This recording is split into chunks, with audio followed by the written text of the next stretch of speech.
Hello, this is Grandmaster Gary Fasty Fontanes with another episode of MMA Power Talk. Sport karate illustrator at the Dojine, teaching people things that, man, you maybe not aware of, but you will be.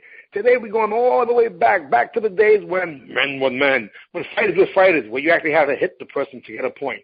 In addition to that, this gentleman here was like a superhero to me. Man, you know, I was a mere mortal. This guy was walking around like Superman. And anyhow, the bottom line is that there's different forms of martial arts, and there's different people who represented it. But this gentleman here is on my 300 because he literally leads by example. We're going to hear a lot of stuff about not just him and his son. He's on a tight schedule, so I'm going to get directly to the point. Now, if I pronounce his name wrong, if he hits me, I'm going to sue you. You guys will be my witnesses. This is Sijo, Abdul, Matakabirr. Are you there, sir? I'm there, good brother. How you doing? Was that close enough?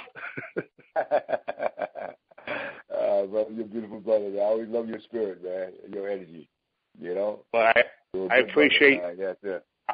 I appreciate you, and I would have to say that having a conversation with you and knowing that I'm one of those few people that make you smile, well, I feel warm and fuzzy about that. Yes, sir.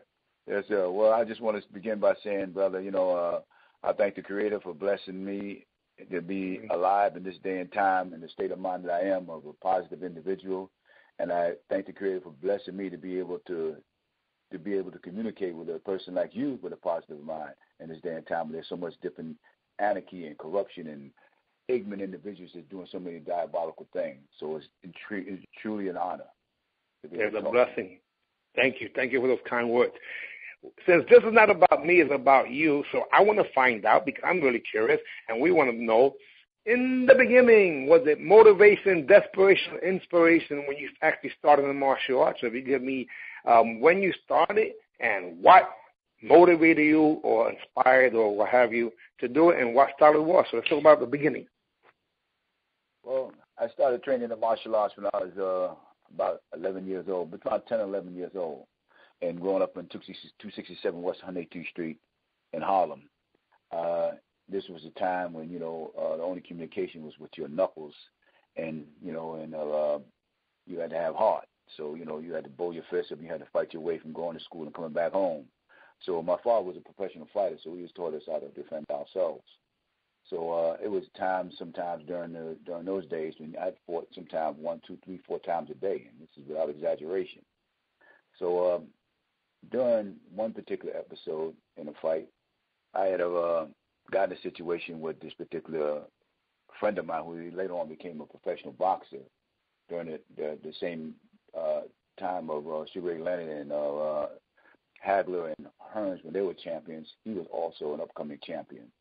And me and this guy, we grew up and we fought that particular day, and he kind of got a blowing a little bit when my father grabbed me, so I got hot. So my father took me upstairs, and so I always wanted to get this guy back.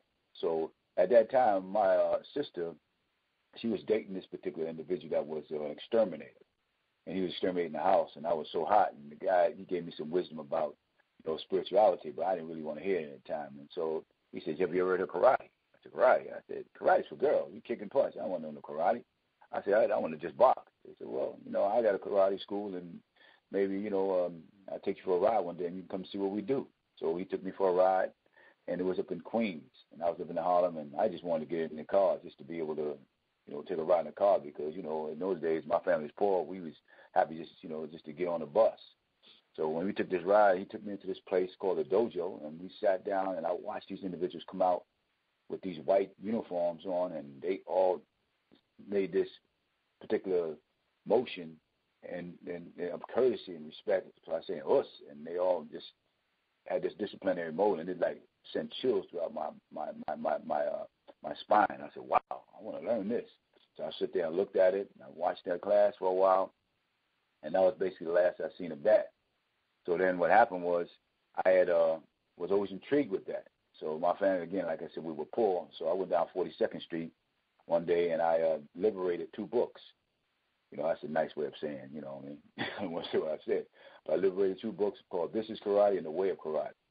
And I took these 2 books home, and I got... Wait, we got to backtrack that. We got to backtrack that. He was so hungry for the knowledge that he had to do a magical act. And then let me just interject for a second, only because we want to make sure that we at least dot some I's and cross some T's. So I didn't know you was originally from Harlem. I'm from Spanish Harlem. I'm from an I-19 between 2nd and 3rd. Renegade of Harlem, you know.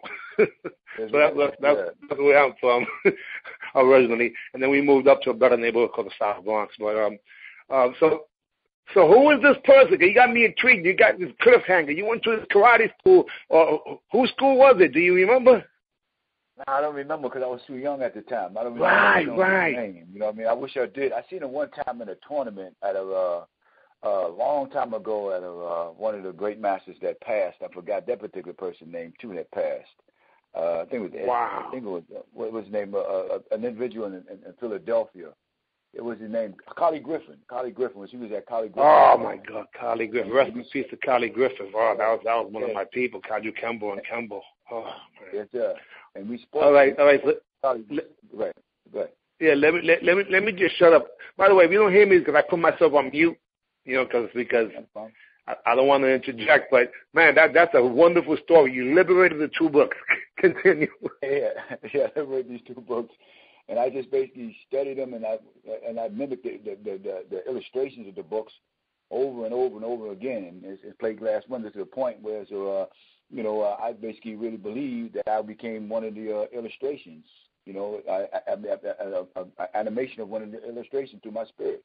You know, so I truly believe became a karate man because I had no one to teach me, and then eventually, what had happened, I begged my family so much that my mother seen I was very serious with this, so she gave me $100, and I took this $100, no, she didn't give me $100. I'm sorry, my older brother gave me $100, and I took this $100 and I went and I joined Master Henry Cho's school on 23rd Street on 8th Avenue when he was back there, Master Henry Cho. So I trained with Julio LaSalle and those guys way back then. I was still about 14 years old, and I only could stay for 1 month. So I just remembered everything he taught me and studied from these 2 books and so forth. And then eventually I used to go to my clubhouse and where all my friends was, and I used to lock the door and tell them, well, everybody want to get out, they got to fight their way out. So I wanted to try to see if this stuff really worked. So I used to do my martial arts with my friends to the point where they got so sick of me that they started getting guys that really knew how to fight in the martial arts and so forth to basically come challenge me. So I used to fight these guys all the time. So I used to basically just have a lot of fights in Harlem. I mean, 25, 50, hundreds of fights throughout the years. This lasted almost from 13 to about 15. And then one day, I met an individual they brought to the clubhouse. This guy had bell-bottom shoes on, square-tip shoes, bell-bottom pants, and an afro. And he was a short guy, and he came in real humble. And so I was a little arrogant by then because I believed in my martial arts was supreme, what I've learned and so forth. Because I was already a fighter, so I believed I was a good fighter. So he came to my clubhouse, and he had basically, he asked me certain questions and so forth. He said, you know how to kick? I said, yeah, I know how to kick, which is a crazy kick I created. He said, you know how to do form? I said, yeah, I know how to form. Some crazy form I created. You know how to break? I said, I know how to break. And so I was breaking boards. Anyway, so he said, well, let me see when you kick. I did some more crazy kicks. So as I did it, he threw a side kick and threw it to my neck and held the kick out. And my heart just jumped because the only one I ever seen do a kick like that was Bruce Lee. Oh, my God, this guy's a real martial artist. And he said, you do any form? So slowly but surely I was losing more confidence in myself. And I said, yeah, I did a form. So I did some more crazy form. And then he did this beautiful form. I said, wow, this guy's awesome. And so then he said, do you break? At that time, I lost doubt. I break a little bit. So he said this cinder block.